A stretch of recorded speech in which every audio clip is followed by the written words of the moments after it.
Hi ನಮಸ್ತೆ ಎಲ್ಲರಿಗೂ Kannada study YouTube channel ಸ್ವಾಗತ. ಸೊ ಇಂದಿನ ಸೆಷನಲ್ಲಿ ನಾವೇನು ನೋಡೋಣ ಅಂತ ಹೇಳಿದ್ರೆ 2026ರ ಹೊಸ ವರ್ಷದ 3ನೇ ತಿಂಗಳ ಮೊದಲ ದಿನದ ಪ್ರಚಲಿತ ಘಟನೆಗಳನ್ನು ಈ ಒಂದು ಸೆಷನಲ್ಲಿ ನಾವು ಡಿಸ್ಕಷನ್ ಮಾಡೋಣ, ಸರಿನಾ? ಸೊ ನೋಡ್ತಾನೆ 2 ತಿಂಗಳು ಕಳೆದು ಹೋಯಿತು. ಸೊ 2 ತಿಂಗಳು ಆಗಿರ್ತಕ್ಕಂತಹ ಪ್ರಚಲಿತ ಘಟನೆಗಳನ್ನು ನಾವು ರಿವೈಸ್ ಮಾಡೇ ಮಾಡ್ತೀವಿ.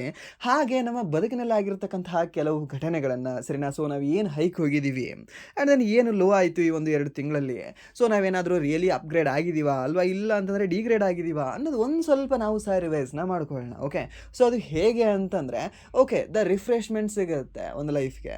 ಸೊ ಇವಾಗ ಕರೆಂಟ್ ಅಫೇರ್ಸ್ನ ನಾವು ಹೇಗೆ ರಿವೈಸ್ ಮಾಡಿದಾಗ ರಿಫ್ರೆಶ್ಮೆಂಟ್ ಸಿಗುತ್ತೆ, ಮತ್ತು ನಮಗೆ ಜಾಸ್ತಿ ನೆನಪುಳಿಯೋಕ್ಕೆ ಸ್ಟಾರ್ಟ್ ಆಗುತ್ತೆ. ಅದೇ ನಾವು ನಮ್ಮ ಬದುಕಿನಲ್ಲಾಗಿರ್ತಕ್ಕಂಥ ಕೆಲವೊಂದು ಘಟನೆಗಳನ್ನು ಆ್ಯಂಡ್ ನಮ್ಮದೇ ಒಂದು ಆತ್ಮಾವಲೋಕನವನ್ನು ಮಾಡಿಕೊಂಡಾಗ ಓಕೆ ನಾನು ಏನು ಮಾಡಬೇಕು ಅನ್ನೋದು ಗೊತ್ತಾಗುತ್ತೆ, ಏನು ಮಾಡಬಾರ್ದು ಅನ್ನೋದು ಸಹ ಸ್ವಲ್ಪ ಗೊತ್ತಾದರೆ ಸೊ ಆ ಒಂದು ಕ್ಲಾರಿಟಿ ಸಿಗುತ್ತೆ ನಮ್ಮ ಬದುಕಲ್ಲಿ, ಸರಿನಾ? ಸೊ ಅದನ್ನೆಲ್ಲ ಸಹ ನೀವು ಮಾಡ್ಕೊಳ್ಳಿ ಅಂತ ಹೇಳ್ತಾ, ಸೊ ಹಾಗಾದರೆ ಬನ್ನಿ ಮೊದಲ ಪ್ರಶ್ನೆ ಏನಿದೆ ಅಂತ ನೋಡೋಣ. ಸೊ ಈ ಒಂದು ಮಾರ್ಚ್ ತಿಂಗಳ ಮೊದಲ ಕರೆಂಟ್ ಅಫೇರ್ಸ್ ಪ್ರಶ್ನೆ, ಸರಿನಾ? ಸೊ ಏನಾಗಿದೆ ಈ ಒಂದು ಪ್ರಶ್ನೆ: ಪ್ರತಿ ವರ್ಷ ಫೆಬ್ರವರಿ 28ರಂದು ರಾಷ್ಟ್ರೀಯ ವಿಜ್ಞಾನ ದಿನವನ್ನು ಯಾವುದರ ನೆನಪಿಗಾಗಿ ಆಚರಿಸಲಾಗುತ್ತದೆ ಅಂತ ಕೇಳಿದಾನೆ, ಸರಿನಾ? ಸೊ ಯಾವುದರ ಒಂದು ನೆನಪಿಗಾಗಿ ಆಚರಿಸಲಾಗ್ತದೆ? ಸರ್ ಸಿ ವಿ ರಾಮನ್ ಅವರ ರಾಮನ್ ಎಫೆಕ್ಟ್ ಸಂಶೋಧನೆ ಕಾರಣಕ್ಕಾಗಿ, APJ ಅಬ್ದುಲ್ ಕಲಾಂ ಅವರ ಜನ್ಮದಿನ ಕಾರಣಕ್ಕಾಗಿ, ಆ್ಯಂಡ್ ದೆನ್ ಇಸ್ರೋ ಸ್ಥಾಪನೆಯ ದಿನದ ಕಾರಣಕ್ಕಾಗಿ, ಆ್ಯಂಡ್ ದೆನ್ ಭಾರತದ ಮೊದಲ ಉಪಗ್ರಹ ಉಡಾವಣಾ ಕಾರಣಕ್ಕಾಗಿ ಅಂತ ಕೊಟ್ಟಿದ್ದಾನೆ, ಸರಿನಾ? ಸೊ ಇದಕ್ಕೆ ಸರಿಯಾದ ಉತ್ತರ ಯಾವುದಾಗುತ್ತೆ? ಸೊ ಇದಕ್ಕೆ ಸರಿಯಾದ ಉತ್ತರ ಬಂದ್ಬಿಟ್ಟು ಆಪ್ಷನ್ ಎ ಅಂತ ಹೇಳ್ತೀವಿ. ಯಾವುದು? ಈ ಒಂದು ಸರ್ ಸಿ ವಿ ರಾಮನ್ ಅವರಿಂದ ರಾಮನ್ ಎಫೆಕ್ಟ್ ಸಂಶೋಧನೆಯ ಕಾರಣದಿಂದಾಗಿ ಸೊ ಇವರಿಗೆ ನೋಬೆಲ್ ಪ್ರಶಸ್ತಿ ದೊರೆತಿದೆ, ಸರಿನಾ? ಸೊ ಆ ಒಂದು ಕಾರಣದಿಂದ ನಾವೇನು ಮಾಡ್ತೀವಿ ಅಂತ ಕೇಳಿದ್ರೆ, ಪ್ರತಿ ವರ್ಷ ಫೆಬ್ರವರಿ 28ರಂದು ನಾವು ರಾಷ್ಟ್ರೀಯ ವಿಜ್ಞಾನ ದಿನವನ್ನಾಗಿ ಆಚರಣೆಯನ್ನು ಮಾಡ್ತೀವಿ, ಸರಿನಾ? ಸೊ ಯಾವ ದಿನವನ್ನು ಆಚರಣೆ ಮಾಡ್ತೀವಿ ಅಂದರೆ ಈ ಒಂದು ರಾಷ್ಟ್ರೀಯ ವಿಜ್ಞಾನ ದಿನ ಅಂತ ಆಚರಣೆ ಮಾಡ್ತೀವಿ. ಹಾಗಾದರೆ ಈ ಒಂದು ಸರ್ ಸಿ ವಿ ರಾಮನ್ ಅವರಿಗೆ ಯಾವ ವರ್ಷ ನೋಬೆಲ್ ಪಾರಿತೋಷಿಕ ಪ್ರಶಸ್ತಿಯನ್ನು ನೀಡಿ ಗೌರವಿಸಲಾಗಿದೆ ಅಂತ ಕೇಳಿದ್ರೆ, ಸರ್ ದ್ಯಾಟ್ ಈಸ್ 1930 ಅಂತ ಹೇಳ್ತೀವಿ. ಅಂದರೆ ನಿಮಗೆ ಗೊತ್ತಿರಲಿ, ಏಷ್ಯಾದ ಮೊದಲ, ಸರ್ ಏನು ಸರ್ ರಾಂಗ್ ಹೇಳ್ತಿದ್ದೀರಾ? ಏಷ್ಯಾದ ಮೊದಲ ಅಂತಂದರೆ ರವೀಂದ್ರನಾಥ್ ಟ್ಯಾಗೋರ್ ಅವರಲ್ವಾ? ಸೊ ನಾನು ಹೇಳೋದು ಕ್ಲಿಯರಾಗಿ ಕೇಳ್ಕೊಳ್ಳಿ. ಏಷ್ಯಾದ ಮೊದಲ ಫಿಸಿಕ್ಸಲ್ಲಿ ಈ ನೋಬೆಲ್ ಪ್ರಶಸ್ತಿಯನ್ನು ಪಡೆದಿರತಕ್ಕಂತಹ ವ್ಯಕ್ತಿ ಯಾರು ಅಂತ ಕೇಳಿದ್ರೆ ಸರ್ ಸಿ ವಿ ರಾಮನ್ ಅವರು ಅಂತ ಹೇಳ್ತೀವಿ, ಸರ್. ಆ್ಯಂಡ್ ದೆನ್ ಈ ಒಂದು ಸೈನ್ಸ್ ಕ್ಷೇತ್ರದಲ್ಲಿ ಈ ಒಂದು ಏಷ್ಯಾದಲ್ಲೇ ಮೊದಲ ಬಾರಿಗೆ ಈ ಒಂದು ನೋಬೆಲ್ ಪ್ರಶಸ್ತಿಯನ್ನು ಪಡೆದುಕೊಂಡಿರ್ತಕ್ಕಂತಹ ವ್ಯಕ್ತಿಯೂ ಸಹ ಇದೇ ಒಂದು ಸರ್ ಸಿ ವಿ ರಾಮನ್ ಅವರು ಆಗಿದ್ದಾರೆ. ಓಕೆ, ಸೊ ಇವ್ರ ಬಗ್ಗೆ ನಿಮಗೆ ಗೊತ್ತಿರಲಿ. ಆ್ಯಂಡ್ ದೆನ್ ಈ ಸರ್ ಸಿ ವಿ ರಾಮನ್ ಅವರು ಮೂಲತಃ ಏನಾಗಿದ್ರು ಹೇಳ್ಬೋದಾ? ಏನಾಗಿದ್ರು ಅಂದರೆ ಈ ಒಂದು ಬ್ರಿಟಿಷರ ಕಚೇರಿಯಲ್ಲಿ ಗುಮಾಸ್ತರಾಗಿದ್ರು ಇವರು. ಓಕೆ, ಬಟ್ ಇವರಿಗೆ ದ ಫಿಸಿಕ್ಸ್ ಅನ್ನೋದು ಆ ಒಂದು ಅಟ್ರಾಕ್ಷನ್, ಆ ಒಂದು ಲವ್ ಅವರಿಗೆ ಮತ್ತೆ ಸೆಳೀತು ಅವರಿಗೆ. ಓಕೆ, ಸೊ ಅವರಿಗೆ ಕಲಿಕೆಯಲ್ಲಿ ಅವ್ರಿಗೇನಿರುತ್ತೆ, ಬಹಳ ಆಸಕ್ತಿ ಇರುತ್ತೆ. ಯಾವುದರಲ್ಲಿ? ಫಿಸಿಕ್ಸಲ್ಲಿ, ಸರ್. ನಾವು ಫಿಸಿಕ್ಸಲ್ಲಿ ಏನೋ ಒಂದು ಮಾಡಬೇಕು ಹಾಗೆ ಹೀಗೆ ಅಂತ. ಬಟ್ ಅವರ ಒಂದು ವೇ ಏನಾಗುತ್ತೆ, ಚೇಂಜ್ ಆಗಿಬಿಡುತ್ತೆ. ಆ್ಯಂಡ್ ದೆನ್ ಅವರ ಯೂನಿವರ್ಸಿಟಿಗಳು ಸಹ ಏನನ್ನು ತಯಾರು ಮಾಡ್ತಕ್ಕಂಥ ಯೂನಿವರ್ಸಿಟಿಗಳಾಗಿಬಿಟ್ಟಿರ್ತವೆ ಅಂದರೆ ಜಸ್ಟ್ ಗುಮಾಸ್ತರನ್ನು ತಯಾರು ಮಾಡ್ತಕ್ಕಂಥ ಯೂನಿವರ್ಸಿಟಿಗಳಾಗಿಬಿಟ್ಟಿರ್ತವೆ. ಲೈಕ್ ಇವಾಗ ಹೇಳೋದಾದ್ರೆ ದ ಅಕೌಂಟೆಂಟ್ ಅಂತ ಹೇಳ್ತೀವಲ್ವಾ, ಜಸ್ಟ್ ಅಕೌಂಟೆಂಟನ್ನು ತಯಾರು ಮಾಡ್ತಕ್ಕಂಥ ಒಂದು ಯೂನಿವರ್ಸಿಟಿಗಳಾಗಿಬಿಟ್ಟಿರ್ತವೆ. ಸೊ ಆದ ಕಾರಣದಿಂದ ಅವರು ಎಲ್ಲೋ ಹೋಗಬೇಕಾಗಿರ್ತಕ್ಕಂಥ ಧೋನಿ ಅವ್ರದ್ದು ಎಲ್ಲೋ ತಲುಪ್ತದೆ. ಸೊ ಎಲ್ಲೋ ತಲುಪಿ ಅವ್ರು ಏನಾಗ್ತಾರೆ, ಗುಮಾಸ್ತರಾಗ್ತಾರೆ. ಆ್ಯಂಡ್ ದೆನ್ ನೆಕ್ಸ್ಟ್ ಮುಂದೆ ಒಂದು ದಿನ ಏನಾಗುತ್ತೆ, ಈ ರಿಸರ್ಚ್ ಸೆಂಟರ್ ಓಪನ್ ಆಗುತ್ತೆ ಎಲ್ಲಿ? ಕಲ್ಕತ್ತಾದಲ್ಲಿ, ಸರಿನಾ? ಸೊ ಅಲ್ಲಿ ಏನು ಮಾಡ್ತಾರೆ, ಬೆಳಗ್ಗೆ ಈ 9 ಗಂಟೆಯವರೆಗೆ ಅಲ್ಲಿ ರಿಸರ್ಚ್ ಮಾಡಿ ಆ್ಯಂಡ್ ದೆನ್ ಮತ್ತೆ ಈ ಅವ್ರದ್ದು ಡ್ಯೂಟಿ ಮುಗಿದ ನಂತರ 6 ಗಂಟೆಯಿಂದ ಮತ್ತೆ 9 ಗಂಟೆವರೆಗೆ ಅಲ್ಲಿ ರಿಸರ್ಚ್ ಮಾಡಿದ ನಂತರ ಅವರು ಕಂಡು ಹಿಡಿತಾರೆ ಇದನ್ನು. ಓಕೆ, ಸೊ ಅದಕ್ಕೆ ಸಹ ಶ್ರಮವನ್ನು ಅವರು ಪಟ್ಟಿದ್ದಾರೆ. ಆ್ಯಂಡ್ ನಿಮ್ಗೆ ಇನ್ನೊಂದು ಸಹ ಗೊತ್ತಿರಲಿ, ಇವರು ಊಟ ನಿದ್ದೆ ಸರಿಯಾಗಿ ಮಾಡದೆ ಹೇಗೆ ಅಂತಿದ್ರು ಅಂದರೆ ಜನ, ನೀನು ಹುಚ್ಚ ಆಗ್ತಿದೆಯಾ, ಆ್ಯಂಡ್ ನೀನು ಡೆತ್ ಆಗ್ತೀಯಾ, ನೀನು ಹೆಲ್ತ್ ತಪ್ಪಿಸ್ಕೊಂಡು ಅಂತ ಹೇಳ್ತಿದ್ರಂತೆ. ಓಕೆ, ಸೊ ಮೀನ್ಸ್ ಯಾವುದಾದ್ರೂ ಒಂದು ಪಡ್ಕೊಳ್ಳೋಕ್ಕೆ ಯಾವುದಾದ್ರೂ ಒಂದು ಕಳ್ಕೊಳ್ಳೇಬೇಕಾಗತ್ತೆ. ಸೊ ಇವರಿಂದ ನಾವು ಕಲಿಬೇಕಾಗಿರ್ತಕ್ಕಂಥ ಒಂದು ದೊಡ್ಡ ಮೋಟಿವೇಶನ್ ಇದು. ಓಕೆ, ಸೊ ಇದು ನಿಮ್ಗೆ ಗೊತ್ತಿರಲಿ. ಆ್ಯಂಡ್ ದೆನ್ ನೆಕ್ಸ್ಟ್ 2026ರ ರಾಷ್ಟ್ರೀಯ ವಿಜ್ಞಾನ ದಿನದ ಘೋಷವಾಕ್ಯ ಏನಾಗಿದೆ ಅಂತ ಕೇಳಿದಾನೆ. ಓಕೆ, ಥೀಮ್ ಏನಾಗಿದೆ ಅಂತ. ಈ ಒಂದು ಥೀಮ್ ನೋಡಿ, ನೀವು ಲಾಸ್ಟ್ ಒಂದು 2-3 ವರ್ಷದ ಪ್ಯಾಟರ್ನ ನಾವು ಗಮನಿಸ್ತಾ ಬಂದರೆ ಥೀಮ್ನ ಜಾಸ್ತಿ ಕೇಳ್ತಾ ಇದ್ದಾರೆ. ಆ್ಯಂಡ್ ದೆನ್ ಈ ನ್ಯಾಷನಲ್ ಸೈನ್ಸ್ ಡೇ ಏನಿದೆಯಲ್ವಾ, ಸೊ ಇದರ ಥೀಮನ್ನು ಬಿಡದೆ ಕೇಳ್ತಾ ಇದ್ದಾನೆ RRB ಎಕ್ಸಾಮಲ್ಲಿ, ಅಂದರೆ SSC ಎಕ್ಸಾಮಲ್ಲಿ. ಸೊ ಏನಾಗಿದೆ ಇದರದ್ದು? ಸುಸ್ಥಿರ ಭವಿಷ್ಯಕ್ಕಾಗಿ ವಿಜ್ಞಾನದಲ್ಲಿ ಮಹಿಳೆಯರು, ವಿಕಸಿತ ಭಾರತಕ್ಕೆ ವೇಗವರ್ಧಕಗಳು, ತಂತ್ರಜ್ಞಾನ ಮತ್ತು ಭಾರತದ ಪ್ರಗತಿ ಅಂತ ಕೊಟ್ಟಿದ್ದಾನೆ. ಆ್ಯಂಡ್ ದೆನ್ ಯುವ ವಿಜ್ಞಾನಿಗಳ ಸಬಲೀಕರಣ ಅಂತ ಕೊಟ್ಟಿದ್ದಾನೆ. ಸೊ ಇದಕ್ಕೆ ಸರಿಯಾದ ಉತ್ತರ ಯಾವುದಾಗುತ್ತೆ? ಸೊ ಇದಕ್ಕೆ ಸರಿಯಾದ ಉತ್ತರ ಬಂದುಬಿಟ್ಟು ಆಪ್ಷನ್ ಬಿ ಅಂತ ಹೇಳ್ತೀವಿ. ಯಾವುದು? ವಿಜ್ಞಾನದಲ್ಲಿ ಮಹಿಳೆಯರು, ವಿಕಸಿತ ಭಾರತಕ್ಕೆ ವೇಗವರ್ಧಕಗಳು ಅಂತ ಹೇಳ್ತೇವೆ. ಸರಿನಾ? ಯಾವುದು? Option B. ನೆನ್ಪಿಟ್ಕೊಳ್ಳಿ, ವಿಜ್ಞಾನದಲ್ಲಿ ಮಹಿಳೆಯರು ವಿಕಸಿತ ಭಾರತಕ್ಕೆ ವೇಗವರ್ಧಕಗಳು ಎಂಬುದು ಈ ಒಂದು ರಾಷ್ಟ್ರೀಯ ವಿಜ್ಞಾನ ದಿನದ ಘೋಷವಾಕ್ಯವಾಗಿದೆ. ಹೆಸರಿನ ಏನಾಗಿದೆ, ಒಂದು ಘೋಷವಾಕ್ಯವಾಗಿದೆ. ಇದನ್ನ ನೆನ್ಪಿಟ್ಕೊಳ್ಳಿ. ಆ್ಯಂಡ್ ದೆನ್ ಒಂದು ವರ್ಷ ನಾನು ನೋಡಿದ್ದೆ ಯಾವುದೋ ಒಂದು ಕ್ವಶನ್ ಪೇಪರಲ್ಲಿ, ಏನಂತಂದರೆ ಇದನ್ನು ಯಾಕೆ ಆಚರಣೆ ಮಾಡ್ತೀವಿ ಅಂತ ಕೇಳಿದ್ರೆ ದ ಫಸ್ಟ್ ಆಪ್ಷನ್ ಏನು ಕೊಟ್ಟಿದ್ದಾನೆ ಅಂದರೆ ಸಿ ವಿ ರಾಮನ್ ಅವರ ಜನ್ಮದಿನದ ಅಂಗವಾಗಿ ಅಂತ ಕೊಟ್ಟಿದ್ದಾನೆ. Wrong. Okay, C V Raman ಅವರ ಒಂದು ರಾಮನ್ ಎಫೆಕ್ಟ್ ಏನು ಸಂಶೋಧನೆ ಮಾಡ್ತಾರಲ್ವ, ಎಲ್ಲಿ ಸಂಶೋಧನೆ ಮಾಡ್ತಾರೆ ಅಂದರೆ ಬೆಂಗಳೂರಲ್ಲೇ ಸಂಶೋಧನೆ ಮಾಡ್ತಾರೆ ಅವರು, ಸರಿನಾ? ಸೊ ಆ ಒಂದು ಸಂಶೋಧನೆ ಮಾಡಿದ ದಿನದ ಅಂಗವಾಗಿ ಅದನ್ನು ನಾವು ಆಚರಣೆ ಮಾಡ್ತೀವೇ ಹೊರತು ಅವರ ಒಂದು ಹುಟ್ಟಿದ ದಿನದ ಅಂಗವಾಗಿ ನಾವು ಆಚರಣೆ ಮಾಡುವುದಿಲ್ಲ. ಇದನ್ನು ನೆನ್ಪಿಟ್ಕೊಳ್ಳಿ ನೀವು. ಓಕೆ, ಸೊ ಕನ್ಫ್ಯೂಷನ್ ಮಾಡ್ತಾನೆ ನಿಮಗೆ. ಆ್ಯಂಡ್ ನೆಕ್ಸ್ಟ್ ಮೂರನೇ ಪ್ರಶ್ನೆ, ಭಾರತವು ಇಸ್ರೇಲ್ನಿಂದ ಖರೀದಿಸಲು ಉದ್ದೇಶಿಸಿರುವ 6ನೇ ತಲೆಮಾರಿನ BVR-AAM ಕ್ಷಿಪಣಿಯ ಹೆಸರೇನು ಅಂತ ಕೇಳಿದಾನೆ. ಓಕೆ, ಈ ಒಂದು BVR-AAM ಕ್ಷಿಪಣಿಯ ಹೆಸರೇನಾಗಿದೆ ಅಂತ. ಏನಾಗಿದೆ ಸರ್, ಈ ಒಂದು ಬ್ರಹ್ಮೋಸ್ ಆಗಿದೆಯಾ ಸರ್? ಬ್ರಹ್ಮೋಸ್ ಯಾಕೆ ಇಸ್ರೇಲ್ ಹೋಗುತ್ತೆ ಸರ್? ಇದು ರಷ್ಯಾದಿಂದ ಇದೆ. ಆ್ಯಂಡ್ ಅಸ್ತ್ರ ಆಗಿದೆಯಾ? ಆ್ಯಂಡ್ ದೆನ್ ಈ ಒಂದು ಅಗ್ನಿ ಪಿ ಆಗಿದೆ. ಅಗ್ನಿ ಪಿ ಅಂದರೆ ನಮ್ಮ ಇಂಡಿಯಾನ ಸರ್ ಇದು. ಹಾಗಾದರೆ ಯಾವುದಾಗಿದೆ ಅದಕ್ಕೆ? ಯಾವುದು ಅಂತಂದರೆ ಸರ್ ಈ ಒಂದು ಸ್ಕೈ ಸ್ಟಿಂಗ್ ಅಂತ ಹೇಳ್ತೀವಿ. ಯಾವುದು ಈ ಒಂದು ಸ್ಕೈ ಸ್ಟಿಂಗ್ ಅನ್ನುವುದನ್ನು, ಈ ಸ್ಕೈ ಸ್ಟಿಂಗ್ ಅನ್ನುವ ಒಂದು ಕ್ಷಿಪಣಿಯನ್ನು ಖರೀದಿ ಮಾಡಲು ಹೊರಟಿದೆ ಯಾವ ದೇಶದಿಂದ ಅಂದರೆ ಈ ಒಂದು ಇಸ್ರೇಲ್ ದೇಶದಿಂದ. ಯಾವ ದೇಶ? ಈ ಒಂದು ಇಸ್ರೇಲ್ ದೇಶ. ನೆನ್ಪಿಟ್ಕೊಳ್ಳಿ. ಓಕೆ, ಸೊ ಎಷ್ಟನೇ ತಲೆಮಾರಿನ ಅಂತ ಕೇಳಿದ್ರೆ ಇದು 6ನೇ ತಲೆಮಾರಿನ ಒಂದು ಕ್ಷಿಪಣಿಯಾಗಿದೆ. ಯಾವ ಕ್ಷಿಪಣಿಯಾಗಿದೆ? ಈ ಒಂದು BVR-AAM ಕ್ಷಿಪಣಿ ಆಗಿದೆ. ಹೆಸರನ್ನ ಯಾವುದು ಅಂತ ಕೇಳಿದ್ರೆ ಒಂದು ಸ್ಕೈ ಸ್ಟಿಂಗ್ ಅಂತ ಹೇಳ್ತೇವೆ. ಆ್ಯಂಡ್ ನೆಕ್ಸ್ಟ್ 250 ಕಿಲೋಮೀಟರ್ ವ್ಯಾಪ್ತಿಯನ್ನು ಹೊಂದಿರುವ ಸ್ಕೈ ಸ್ಟಿಂಗ್ ಕ್ಷಿಪಣಿಯು ಯಾವ ಯುದ್ಧ ವಿಮಾನಗಳೊಂದಿಗೆ ಹೊಂದಿಕೆಯಾಗುತ್ತದೆ ಅಂತ ಕೇಳಿದೆ. ಓಕೆ, ಇವಾಗ ಸ್ಕೈ ಸ್ಟಿಂಗ್ ಕ್ಷಿಪಣಿ ಬಂತು. ಸೊ ಎಲ್ಲಿಂದ ನಾವು ತೊಗೊಂಡು ಬಂದಿದ್ವಿ ಸರ್? ಇಸ್ರೇಲ್ನಿಂದ ತೊಗೊಂಡು ಬರ್ತಿದ್ವಿ. ಎಷ್ಟನೇ ಒಂದು ತಲೆಮಾರಾಗಿದೆ ಸರ್? 6ನೇ ತಲೆಮಾರಾಗಿದೆ. ಹಾಗಾದರೆ ಇದು ಎಷ್ಟು ಕಿಲೋಮೀಟರ್ ವ್ಯಾಪ್ತಿಯನ್ನು ಹೊಂದಿದೆ ಅಂತ ಕೇಳಿದ್ರೆ 250 ಕಿಲೋಮೀಟರ್ ವ್ಯಾಪ್ತಿಯನ್ನು ಹೊಂದಿದೆ. ಓಕೆ, ಸೊ ಏನಾದರೂ ನಾವು ಹರಿಹರದಲ್ಲಿ ಇಟ್ಟರೆ ಸೊ ಅಲ್ಲಿ ನಾವು ಬೆಂಗಳೂರನ್ನು ಸಹ ಹೊಡಿಬೋದು, ಆ್ಯಂಡ್ ದೆನ್ ಇಲ್ಲಿ ಬೀದರ್ನ ಸಹ ಹೊಡಿಬೋದು ನೋಡಿ. ಓಕೆ, ಮೀನ್ಸ್ ಆ ಒಂದು ಅಪ್ರಾಕ್ಸಿಮೇಟ್ 250 ಕಿಲೋಮೀಟರ್. ಇದನ್ನು ನೆನ್ಪಿಟ್ಕೊಳ್ಳಿ. ಇಲ್ಲಿ ಆಪ್ಷನ್ ಯಾವುದಾಗುತ್ತೆ? ತೇಜಸ್ MK1ಗೆ ಮತ್ತು ಸುಖೋಯ್ಗೆ ಇದು ಹೊಂದಿಕೆ ಆಗುತ್ತೆ ಅಂತ, ಆ್ಯಂಡ್ ದೆನ್ ರಫೇಲ್ ಮತ್ತು ಮಿಗ್ಗೆ ಹೊಂದಿಕೆ ಆಗುತ್ತೆ ಅಂತ, ಆ್ಯಂಡ್ ದೆನ್ ಮಿರಾಜ್ 2000ಗೆ ಹೊಂದಿಕೆ ಆಗುತ್ತೆ, ಆ್ಯಂಡ್ ದೆನ್ F-16 ಮತ್ತು ಜಾಗ್ವಾರ್ಗೆ ಹೊಂದಿಕೆ ಆಗುತ್ತೆ ಅಂತ ಕೊಟ್ಟಿದ್ದಾನೆ. ಯಾವುದಕ್ಕೆ ಇದು ಹೊಂದಿಕೆ ಆಗಬಹುದು? ಯಾವುದಕ್ಕೆ ಅಂತ ಕೇಳಿದ್ರೆ ಸರ್ ದ್ಯಾಟ್ ಈಸ್ ಈ ಒಂದು ತೇಜಸ್ ಯುದ್ಧ ವಿಮಾನ, ಹಾಗೆ ಒಂದು ಸುಖೋಯ್ ಯುದ್ಧ ವಿಮಾನಕ್ಕೆ ಇದು ಹೊಂದಿಕೆ ಆಗ್ತಕ್ಕಂಥ ಒಂದು ಕ್ಷಿಪಣಿಯಾಗಿದೆ. ಹೆಸರನ್ನ ಯಾವುದು? ಒಂದು ಸ್ಕೈ ಸ್ಟಿಂಗ್ ಅನ್ನೋ ಕ್ಷಿಪಣಿ. ಯಾವುದಕ್ಕೆ? ಒಂದು ತೇಜಸ್. ಆ್ಯಂಡ್ ದೆನ್ ಇನ್ನೊಂದು ಯಾವುದು ಅಂತ ಕೇಳಿದ್ರೆ ಸುಖೋಯ್ ಅಂತ ಹೇಳ್ತೀವಿ. ಯಾವುದು? ಈ ಒಂದು ಸುಖೋಯ್ ಯುದ್ಧ ವಿಮಾನ, ಸುಖೋಯ್ 30 MKI ಅಂತ ಹೇಳ್ತೀವಿ. F-16 ಯಾವ ದೇಶ ತಯಾರು ಮಾಡಿರ್ತಕ್ಕಂತಹ ಒಂದು ಯುದ್ಧ ವಿಮಾನವಾಗಿದೆ? F-16 ಯಾವ ದೇಶದ್ದು ಅಂತ ಕೇಳಿದ್ರೆ ಸರ್ ದ್ಯಾಟ್ ಈಸ್ USA ಅಂತ ಹೇಳ್ತೀವಿ. ಯಾಕೆ ಸರ್ ಇದನ್ನ ಹೇಳ್ತಾ ಇದ್ದೀರಾ? ಯಾಕೆ ರಫೇಲ್ದು ಯಾಕೆ ಹೇಳಿಲ್ಲ ನೀವು? ಫ್ರಾನ್ಸ್ ಅಂತ ಹೇಳಬೇಕಾಗಿತ್ತಲ್ಲ. ರಫೇಲ್ ನಿಮ್ಗೆ ಗೊತ್ತಿದೆ, ಮಿಗ್ ಸಹ ಗೊತ್ತಿದೆ ನಿಮಗೆ ರಷ್ಯಾದಂತ. ಬಟ್ ಈ F-16 ನೆನ್ಪಿಟ್ಕೊಳ್ಳಿ. ಯಾಕೆ ಅಂದರೆ ಈಗ ರೀಸೆಂಟಾಗಿ ಅಫ್ಘಾನಿಸ್ತಾನದವ್ರು ಏನಿದಾರಲ್ವ, ಅಫ್ಘಾನಿಸ್ತಾನದವರು ಹುಚ್ಚನಾಗಿ ಹೊಡೆದಿದ್ದಾರೆ. ಯಾರಿಗೆ? ಪಾಕಿಸ್ತಾನದವರಿಗೆ. ಆ ಪಾಕಿಸ್ತಾನದ ಮೊದಲ ಒಂದು ಯುದ್ಧ ವಿಮಾನ ಅವರು ಕೆಳಗೆ ಹೊರಡು ಉಳಿಸಿರೋದೇ ಈ ಒಂದು F-16 ಅಂತ ಹೇಳ್ತೀವಿ. ಸರ್ನಾ, F-16 ಹೊಡೆದು ಉರುಳ್ಸಕ್ಕೆ ಆಗಲ್ಲ. ಸೊ ಕೆಲವೊಂದು ಟೈಮ್ ಏನಾಗುತ್ತೆ ಅಂತಂದರೆ ಗಾಡಿ ಅಷ್ಟೇ ಇಂಪಾರ್ಟೆಂಟ್ ಆಗಲ್ಲ, ಗಾಡಿ ಓಡಿಸ್ತಕ್ಕಂಥ ಡ್ರೈವರ್ ಸಹ ಇಂಪಾರ್ಟೆಂಟ್ ಆಗ್ತಾನೆ. ಓಕೆ, ಸೊ ಇದನ್ನು ನೆನ್ಪಿಟ್ಕೊಳ್ಳಿ, ಯಾವುದು? F-16 ಅನ್ನೋದು. ಆ್ಯಂಡ್ ನೆಕ್ಸ್ಟ್ ಈ ಒಂದು ಇತ್ತೀಚೆಗೆ ಚೆನ್ನೈ ಬಂದರಿನಲ್ಲಿ ಭಾರತೀಯ ನೌಕಾಪಡೆಗೆ ನಿಯೋಜಿಸಲಾದ INS ಅಂಜದೀಪ್. ಓಕೆ, ಇದೊಂದು ಶಾಲೋ ಏರ್ಕ್ರಾಫ್ಟ್ ಆಗಿದೆ. ಓಕೆ, ಒಂದು ಆಗಿದೆ. ಸೊ ಈ ಒಂದು INS ಅಂಜದೀಪ್ ಎಷ್ಟನೇ ನೌಕೆ ಆಗಿದೆ ಅಂತ. ಸರ್ನ ಎಷ್ಟನೇ ನೌಕೆ ಆಗಿದೆ? ಸೊ ಇದು 2ನೇ, 3ನೇ, 4ನೇ ಮತ್ತು 5ನೇ ಅಂತ ಕೊಟ್ಟಿದ್ದಾನೆ ಸರ್ನ. ಸೊ ಇದು ಎಷ್ಟನೇ ನೌಕೆ ಆಗಿದೆ ಅಂತ ಇಲ್ಲಿ ಒಂದು ಚೆನ್ನೈ ಬಂದರಿನಲ್ಲಿ ಇದನ್ನು ನಿಯೋಜನೆ ಮಾಡಲಾಗಿದೆ. ಹೇಳ್ಬೋದಾ?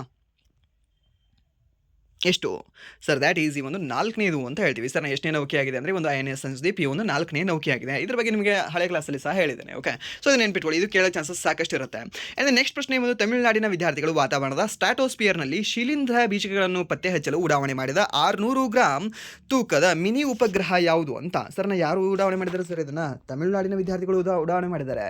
ಏನನ್ನು ಉಡಾವಣೆ ಮಾಡಿದ್ದಾರೆ ಸರ್? ಇದನ್ನು ಈ ಒಂದು ಮಿನಿ ಉಪಗ್ರಹವನ್ನು ಉಡಾವಣೆ ಮಾಡಿದ್ದಾರೆ. ಅದರ ತೂಕ ಎಷ್ಟು ಸರ್? 600 ಗ್ರಾಮ್ ಇದೆ ನೋಡಿ, ಜಸ್ಟ್ 600 ಗ್ರಾಮ್. ಇಷ್ಟೇ ಚಿಕ್ಕದಾಗಿದೆ. ಓಕೆ, ಸೊ ಮೀನ್ಸ್ 600 ಗ್ರಾಮ್ ಇರ್ತಕ್ಕಂಥ ಮಿನಿ ಉಪಗ್ರಹವನ್ನು ಉಡಾವಣೆ ಮಾಡಿದ್ದಾರೆ. ಯಾಕೆ ಉಡಾವಣೆ ಮಾಡಿದ್ದಾರೆ ಅಂತ ಕೇಳಿದ್ರೆ ಶಿಲೀಂಧ್ರ ಬೀಜಗಳನ್ನು ಪತ್ತೆ ಹಚ್ಚಲು. ಎಲ್ಲಿ ಸರ್? ಸ್ಟ್ರಾಟೋಸ್ಪಿಯರಲ್ಲಿ. ಎಲ್ಲಿ? ಸ್ಟ್ರಾಟೋಸ್ಪಿಯರಲ್ಲಿ. ನಿಮಗೆ ಗೊತ್ತಿರಲಿ, ಓಜೋನ್ ಸಹ ಕಂಡುಬರೋದು ಇದೇ ಒಂದು ಸ್ಟ್ರಾಟೋಸ್ಪಿಯರಲ್ಲೇ ಕಂಡುಬರುತ್ತೆ. ಸೊ ಅಲ್ಲಿ ಏನು ಮಾಡಿದ್ದಾರೆ ಇವರು? ಶಿಲೀಂಧ್ರ ಬೀಜಗಳನ್ನು ಪತ್ತೆ ಹಚ್ಚಲು ಉಡಾವಣೆಯನ್ನು ಮಾಡಿದ್ದಾರೆ. ಹಾಗಾದರೆ ಅದು ಉಪಗ್ರಹ ಯಾವುದು ಅಂತ. ಸರ್ ದ್ಯಾಟ್ ಈಸ್ ಯಾವುದು ಅಂದರೆ ಈ ಒಂದು ವಿಕೋಸ್ಯಾಟ್ ಅಂತ ಹೇಳ್ತೀವಿ. ಯಾವುದು? ಈ ಒಂದು ವಿಕೋಸ್ಯಾಟ್ 1 ಅಂತ ಹೇಳ್ತೀವಿ. ಇದು ನೆನ್ಪಿಟ್ಕೊಳ್ಳಿ. ಓಕೆ, ನೆನ್ಪಿಟ್ಕೊಳ್ಳಿ. ಸೈನ್ಸ್ ಆ್ಯಂಡ್ ಟೆಕ್ಕಲ್ಲಿ ಇದು ಇಂಪಾರ್ಟೆಂಟ್ ಆಗ್ತವೆ ನಿಮಗೆ. ಆ್ಯಂಡ್ ದೆನ್ ಸ್ಟೇಟ್ ಅವರು ಯಾರು ಓದ್ತಾ ಇದ್ರಲ್ವ ಅವ್ರು ಸಹ ಇದು ನೆನ್ಪಿಟ್ಕೊಳ್ಳಿ. ಯಾಕೆಂದರೆ ಸೈನ್ಸ್ ಆ್ಯಂಡ್ ಟೆಕ್ಕಲ್ಲಿ ನಿಮಗೆ ಕೇಳೋ ಚಾನ್ಸಸ್ ಇರುತ್ತೆ. ಯಾಕೆಂದರೆ ನಮ್ಮ ನೆರೆ ಅಲ್ವಾ Tamil Nadu. So that's why. And then next ಪ್ರಶ್ನೆ, ಭಾರತೀಯ ರೈಲ್ವೆಯು ಕಾಗದರಹಿತ ಕ್ಲೈಮ್ ಫೈಲಿಂಗ್ಗಾಗಿ ಇತ್ತೀಚೆಗೆ ಯಾವ ಪೋರ್ಟಲನ್ನು ಪ್ರಾರಂಭಿಸಿದೆ ಅಂತ ಕೇಳಿದ್ದಾನೆ. ಸರಿನಾ? ಸೊ ಯಾವುದನ್ನು ಪ್ರಾರಂಭ ಮಾಡಿದೆ ಸರ್? ಇದು ಕಾಗದರಹಿತ ಕ್ಲೈಮ್ ಫೈಲಿಂಗ್. ಯಾವುದು? ಈ ಸೇವಾ, ಈ railway claims tribunal, and then DG rail, and then rail tap ಅಂತ ಕೊಟ್ಟಿದ್ದಾನೆ. ಯಾವುದಿದು? ಸರ್ ದ್ಯಾಟ್ ಈಸ್ ಈ ಒಂದು ERCT ಅಂತ ಹೇಳ್ತೀವಿ ಸರ್ನ. ಯಾವುದು ಈ ಒಂದು ERCT? What you mean by ERCT? ಈ ರೈಲ್ವೆ ಕ್ಲೈಮೇಟ್ ಟ್ರಿಬ್ಯುನಲ್ ಅಂತ ಹೇಳ್ತೀವಿ ಸರ್ನ. ಸೊ ಅದೇನು ಮಾಡಿದೆ, ಪೋರ್ಟಲ್ನ ಪ್ರಾರಂಭ ಮಾಡಿದೆ. ಆ್ಯಂಡ್ ನೆಕ್ಸ್ಟ್ ಪ್ರಶ್ನೆ, ನೀತಿ ಆಯೋಗದ ಅಟಲ್ ಇನೋವೇಷನ್ ಮಿಷನ್ 2.0 ಅಡಿಯಲ್ಲಿ ತನ್ನದೇ ಆದ ರಾಜ್ಯ ನಾವೀನ್ಯತೆ ಮಿಷನ್ ಪ್ರಾರಂಭಿಸಿದ ಮೊದಲ ರಾಜ್ಯ ಯಾವುದು ಅಂತ ಕೇಳಿದ್ದೇನೆ ಸರ್ನ. ಯಾವುದು ಸರ್ ಇದು ರಾಜ್ಯ ನಾವೀನ್ಯತೆ ಮಿಷನ್ನ ಆರಂಭ ಮಾಡಿದೆ ಅಂತ? ಅದು ಯಾವ ಸರ್ ಅದು? ದ್ಯಾಟ್ ಈಸ್ ಯಾವುದು ಅಲ್ಲ, ಈ ಒಂದು ತ್ರಿಪುರಾ ಅಂತ ಹೇಳ್ತೀವಿ ಸರ್ನ. ಯಾವುದು ಈ ಒಂದು ತ್ರಿಪುರಾ ರಾಜ್ಯ ಸರ್ನ ರಾಜ್ಯ ನಾವೀನ್ಯತೆ ಮಿಷನನ್ನು ಅದು ಆರಂಭ ಮಾಡಿದೆ, ಸ್ಟೇಟ್ ಇನೋವೇಷನ್ ಮಿಷನ್ ಅಂತ ಹೇಳ್ತೀವಿ ಸರ್ನ. ಸೊ ಇದು ಯಾವೊಂದು ಯೋಜನೆ ಅಡಿಯಲ್ಲಿ ಅಂತ ಕೇಳಿದ್ರೆ ಅಟಲ್ ಇನೋವೇಷನ್ ಮಿಷನ್ 2.0 ಅಂತ ಹೇಳ್ತೀವಿ ಸರ್. ಇದನ್ನು ನೆನ್ಪಿಟ್ಕೊಳ್ಳಿ, ಇದು ಮೊದಲ ರಾಜ್ಯವಾಗಿದೆ. ಓಕೆ, ತನ್ನದೇ ಆಗಿರ್ತಕ್ಕಂಥದ್ದು ಓಪನ್ ಮಾಡಿರೋದು ಯಾವುದು? ತ್ರಿಪುರಾ ಸುಂದರಿ. ಸೊ ಫಸ್ಟ್ ನೆನ್ಪಿಟ್ಕೊಳ್ಳಿ. ಅದೇ ನೆಕ್ಸ್ಟ್ 1 ಲಕ್ಷಕ್ಕೂ ಹೆಚ್ಚು ಸ್ಥಳೀಯ ಭೂಹೀನ ಕುಟುಂಬಗಳಿಗೆ ಪಟ್ಟ ವಿತರಿಸಲು ಮಿಷನ್ ವಸುಂಧರಾ 3.0 ಅನ್ನು ಯಾವ ರಾಜ್ಯ ಪ್ರಾರಂಭಿಸಿದೆ ಅಂತ ಕೇಳಿದಾನೆ ಸರ್ನಾ. ಸೊ ಇದಕ್ಕೆ ನೀವು ಈಸಿಯಾಗಿ ಗೆಸ್ ಮಾಡಿ ಹೇಳ್ಬೋದಾ? ನನ್ನ ಕ್ಲಾಸ್ ಯಾರಾದರೂ ಕೇಳಿದರೆ ಇದನ್ನು ಈಸಿಯಾಗಿ ಗೆಸ್ ಮಾಡಿ ಹೇಳ್ಬೋದು ನೀವು. ಓಕೆ, ಯಾವುದು? ಪಶ್ಚಿಮ ಬಂಗಾಳ, ಒಡಿಶಾ ಮತ್ತು ಅಸ್ಸಾಂ ಮತ್ತು ಬಿಹಾರ್ ಯಾವುದಾಗುತ್ತೆ ಸರ್? ಇದು ಯಾವುದು ಅಂತ ಕೇಳಿದ್ರೆ ಈ ಒಂದು ಅಸ್ಸಾಂ ಅಂತ ಹೇಳ್ತೀವಿ ಸರ್. ಯಾವುದು ಈ ಒಂದು ಮಿಷನ್ ವಸುಂಧರಾ 3.0 ಯಾವ ರಾಜ್ಯ ಪ್ರಾರಂಭಿಸಿದೆ ಅಂತ ಕೇಳಿದ್ರೆ ದ್ಯಾಟ್ ಈಸ್ ಈ ಒಂದು ಅಸ್ಸಾಂ ರಾಜ್ಯ. ಓಕೆ, ಯಾವ ರಾಜ್ಯ? ಈ ಒಂದು ಅಸ್ಸಾಂ ರಾಜ್ಯ ಅಂತ ಹೇಳ್ತೀವಿ. ಆ್ಯಂಡ್ ನೆಕ್ಸ್ಟ್ ಪ್ರಶ್ನೆ, ಈ ಒಂದು ACIASQ ಅರೈವಲ್ಸ್ ಅವಾರ್ಡ್ 2025 ಅಡಿಯಲ್ಲಿ ಅತ್ಯುತ್ತಮ ಆಗಮನ ವಿಮಾನ ನಿಲ್ದಾಣ ಪ್ರಶಸ್ತಿ ಗೆದ್ದ ವಿಮಾನ ನಿಲ್ದಾಣ ಯಾವುದು ಅಂತ ಸರ್? ಯಾವುದು ಸರ್ ಇದು ಆಗಮನ ವಿಮಾನ ನಿಲ್ದಾಣ ಅಂತ? ಯಾವ ಸರ್ ಅದು? ದ್ಯಾಟ್ ಈಸ್ ಈ ಒಂದು ಮಂಗಳೂರು ಅಂತಾರಾಷ್ಟ್ರೀಯ ವಿಮಾನ ನಿಲ್ದಾಣ ಅಂತ ಹೇಳ್ತೀವಿ ಸರ್. ಯಾವುದು? ಈ ಒಂದು ನಮ್ಮ ಮಂಗಳೂರು ಅಂತಾರಾಷ್ಟ್ರೀಯ ವಿಮಾನ ನಿಲ್ದಾಣ ಇದನ್ನು ಗೆದ್ದಿದೆ. ಆ್ಯಂಡ್ ನೆಕ್ಸ್ಟ್ ಪ್ರಶ್ನೆ, ಬಸ್ತಾರ್ ಪ್ರದೇಶದಲ್ಲಿ ಭದ್ರತಾ ಕಾರ್ಯಾಚರಣೆಗಳಿಂದಾಗಿ ಸುದ್ದಿಯಲ್ಲಿದ್ದ ಇಂದ್ರಾವತಿ ನದಿಯು ಯಾವ ನದಿಯ ಪ್ರಮುಖ ಉಪನದಿಯಾಗಿದೆ ಅಂತ ಕೊಟ್ಟಿದ್ದಾನೆ ಸರ್. ಬಸ್ತಾರ್ ಪ್ರದೇಶದಲ್ಲಿ ಅಂತ ಇದು ಯಾವುದು? ಈ ಒಂದು ಬಸ್ತಾರ್ ಪ್ರದೇಶದಲ್ಲಿ ಯಾವ ನದಿಯ ಉಪನದಿಯಾಗಿದೆ ಅಂತ? ಈ ಒಂದು ಇಂದ್ರಾವತಿ ನದಿ ಸರ್. ದ್ಯಾಟ್ ಈಸ್ ಈ ಒಂದು ಗೋದಾವರಿ ನದಿಯ ಉಪನದಿಯಾಗಿದೆ ಅಂತ ಹೇಳ್ತೀವಿ ಸರ್. ಯಾವ ನದಿಯ ಉಪನದಿ? ಈ ಒಂದು ಗೋದಾವರಿ ನದಿಯ ಉಪನದಿ ಈ ಒಂದು ಇಂದ್ರಾವತಿ ಆಗಿದೆ ಅಂತ ಹೇಳ್ತೇವೆ ಸರ್. ಇದನ್ನು ನೆನ್ಪಿಟ್ಕೊಳ್ಳಿ, ಇದನ್ನು ಸಹ ನಿಮಗೆ ಕೇಳೋ ಚಾನ್ಸಸ್ ಇರುತ್ತೆ. ಆ್ಯಂಡ್ ನೆಕ್ಸ್ಟ್ ಪ್ರಶ್ನೆ, ಲಿಂಗ ಆಧಾರಿತ ಸ್ಥಳೀಯ ನ್ಯಾಯ ಒದಗಿಸಲು ತ್ರಿಪುರಾ ರಾಜ್ಯವು 10 ಪಂಚಾಯತ್ಗಳಲ್ಲಿ ಪ್ರಾಯೋಗಿಕವಾಗಿ ಜಾರಿಗೆ ತರುತ್ತಿರುವ ಯೋಜನೆಯ ಹೆಸರೇನು ಅಂತ ಕೇಳಿದಾನೆ ಸರ್. ಏನಾಗಿದೆ ಸರ್ ಆ ಒಂದು ಯೋಜನೆ ಹೆಸರು? ಸರ್ ದ್ಯಾಟ್ ಈಸ್ ಈ ಒಂದು ನಾರಿ ಅದಾಲತ್ ಅಂತ ಹೇಳ್ತೀವಿ ಸರ್. ಯಾವ ಅದಾಲತ್? ಈ ಒಂದು ನಾರಿ ಅದಾಲತನ್ನು ಆರಂಭ ಮಾಡಲು ಸ್ಟಾರ್ಟ್ ಮಾಡ್ತಾ ಇದೆ ಸರ್. ಯಾವುದು? ಈ ಒಂದು ತ್ರಿಪುರಾ ರಾಜ್ಯ. ಎಷ್ಟು ಜಿಲ್ಲೆಗಳಲ್ಲಿ, ಎಷ್ಟು ಪಂಚಾಯತ್ಗಳಲ್ಲಿ? 10 ಪಂಚಾಯತ್ಗಳಲ್ಲಿ ಅಂತ ಹೇಳ್ತೇವೆ. ಅದೇ ನೆಕ್ಸ್ಟ್ ಪ್ರಶ್ನೆ, ಡಿಜಿಟಲ್ ಹಣಕಾಸು ಭದ್ರತೆಯನ್ನು ಹೆಚ್ಚಿಸಲು ವಿಶ್ವದ ಮೊದಲ ಸಾರ್ವಭೌಮ ಹಣಕಾಸು ಕ್ಲೌಡ್ ಸಾವರೆನ್ ಫೈನಾನ್ಷಿಯಲ್ ಕ್ಲೌಡ್ ಅನ್ನು ಪ್ರಾರಂಭಿಸಿದ ಬ್ಯಾಂಕ್ ಯಾವುದು ಅಂತ ಕೇಳಿದಾನೆ ಸರ್. ಯಾವುದು ಸರ್ ಅದು ಬ್ಯಾಂಕ್? ದಟ್ ಈಸ್ ಯಾವುದಾಗುತ್ತೆ ಸರ್? ದ್ಯಾಟ್ ಈಸ್ ಈ ಒಂದು UAE ಸೆಂಟ್ರಲ್ ಬ್ಯಾಂಕ್ ಅಂತ ಹೇಳ್ತೀವಿ. ಯಾವುದು? ಈ ಒಂದು UAE United Arab Emirates central bank ಅಂತ ಹೇಳ್ತೇವೆ. ಆ್ಯಂಡ್ ನೆಕ್ಸ್ಟ್ ಪ್ರಶ್ನೆ, GDP ಲೆಕ್ಕಾಚಾರದ ಹೊಸ ಮೂಲ ವರ್ಷವನ್ನು ಅಧಿಕೃತವಾಗಿ ಯಾವ ವರ್ಷಕ್ಕೆ ಪರಿಷ್ಕರಿಸಲಾಗಿದೆ? ಓಕೆ, ಪರಿಷ್ಕರಿಸಲಾಗಿದೆ. ಸೊ ಯಾವ ವರ್ಷಕ್ಕೆ ಸರ್ ಇದು? ಏನಿಲ್ಲ ಸರ್, ಒಂದು 5-6 ಸರಿ ಹೇಳಿದ್ರೆ ಇದು ನೀವು, ಬಟ್ ಆದರೂ ಸಹ ಕನ್ಫ್ಯೂಷನ್ ಆಗ್ತಿದೆಯಾ? ಕನ್ಫ್ಯೂಷನ್ ಆದರೆ ಬೇಡ. ಓಕೆ, ಇದನ್ನು ನೆನ್ಪಿಟ್ಕೊಳ್ಳಿ, ಫಿಕ್ಸ್ ಕೇಳ್ತಾನೆ. ಬಿಕಾಸ್ ಯಾಕಂದರೆ ಇದು ಎಕನಾಮಿಕ್ಸ್ ನಿಮ್ದು ಏನು ಸ್ಟಾರ್ಟ್ ಆಗುತ್ತಲ್ಲ, ಎಕನಾಮಿಕ್ಸ್ ಬುಕ್. ಓಕೆ, ಆ ಎಕನಾಮಿಕ್ಸ್ ಬುಕ್ಕಿನ ಮುಂದೆ ಇದನ್ನೇ ಪ್ರಿಂಟ್ ಫಸ್ಟ್ ಚೇಂಜ್ ಮಾಡಬೇಕಾಗಿರೋದು ಇದನ್ನೇ ಅವರು. ಓಕೆ, ಸೊ ಮೀನ್ಸ್ ಇದನ್ನೇ ಇಲ್ಲಿಂದ 2022-23ಕ್ಕೆ ಅಧಿಕೃತವಾಗಿ ಪರಿಷ್ಕರಿಸಲಾಗಿದೆ. ಓಕೆ, ಏನಾಗಿದೆ? ಇದೊಂದು ಬೇಷೇರ್ನ ಚೇಂಜ್ ಮಾಡಲಾಗಿದೆ. ಇದು ನೆನ್ಪಿಟ್ಕೊಳ್ಳಿ. ಯಾವುದು? 2022-23. ಸೊ ಇದನ್ನು ನಿಮಗೆ ಮೇ ಬಿ ಕ್ಲಾಸಲ್ಲೇ 5ನೇ ಬಾರಿ ಹೇಳ್ತಾ ಇರೋದು ಅನ್ಸುತ್ತೆ. ಐ ಥಿಂಕ್ ನಾನು ಅಷ್ಟು ಇಂಪಾರ್ಟೆಂಟ್ ಇದೆ ಇದು ನೆನ್ಪಿಟ್ಕೊಳ್ಳಿ. ಕೇಳ್ತಾನೆ. ಓಕೆ, ಯಾವ ಸಮಯ ಕೇಳ್ತಾನೆ ಗೊತ್ತಿಲ್ಲ, ಬಟ್ ಕೇಳ್ತಾನೆ. But this is the most important. And next ಪ್ರಶ್ನೆ, ನಕ್ಷತ್ರ ವೀಕ್ಷಣೆಯನ್ನು ಉತ್ತೇಜಿಸಲು ಮತ್ತು ಬೆಳಕಿನ ಮಾಲಿನ್ಯವನ್ನು ತಡೆಗಟ್ಟಲು ತಮಿಳುನಾಡು ತನ್ನ ಮೊದಲ ಡಾರ್ಕ್ ಸ್ಕೈ ಪಾರ್ಕನ್ನು ಎಲ್ಲಿ ಪ್ರಾರಂಭಿಸಿದೆ ಅಂತ ಕೇಳಿದ್ದಾನೆ ಸರ್. ಯಾವುದು? ಒಂದು ಡಾರ್ಕ್ ಸ್ಕೈ ಪಾರ್ಕನ್ನು ಯಾರು ಇದನ್ನು ಆರಂಭ ಮಾಡಿದ್ದಾರೆ ಸರ್ ಅಂತ ಕೇಳಿದ್ರೆ ಇದು ತಮಿಳುನಾಡವರು ಸರ್. ಯಾವ ಕಾರಣಕ್ಕಾಗಿ? ಬೆಳಕಿನ ಮಾಲಿನ್ಯವನ್ನು ತಡೆಗಟ್ಟಲು ಹಾಗೆ ಒಂದು ನಕ್ಷತ್ರ ವೀಕ್ಷಣೆಯನ್ನು ಉತ್ತೇಜಿಸಲು. ಯಾವುದು? ಈ ಒಂದು ಡಾರ್ಕ್ ಸ್ಕೈ ಪಾರ್ಕ್ ಯಾರು? ಈ ಒಂದು ತಮಿಳುನಾಡು ಯಾವ ಒಂದು ಬೆಟ್ಟದಲ್ಲಿ ಅಂತ, ಎಲ್ಲಿ ಅಂತ ಕೇಳಿದ್ರೆ ಸರ್ ದ್ಯಾಟ್ ಈಸ್ ಇನ್ ಈ ಒಂದು ಕೊಳ್ಳಿ ಹಿಲ್ಸ್ ಅಂತ ಹೇಳ್ತೀವಿ. ಕೊಳ್ಳಿ ದೆವ್ವಗಳು ಎಲ್ಲಿದ್ದಾವೆ? ತಮಿಳುನಾಡಲ್ಲಿದ್ದಾವೆ ನೋಡಿ. ಓಕೆ, ಯಾವುದೇ ಒಂದು ಕೊಳ್ಳಿ ಬೆಟ್ಟಗಳು ಅಂತ ಹೇಳ್ತೀವಿ.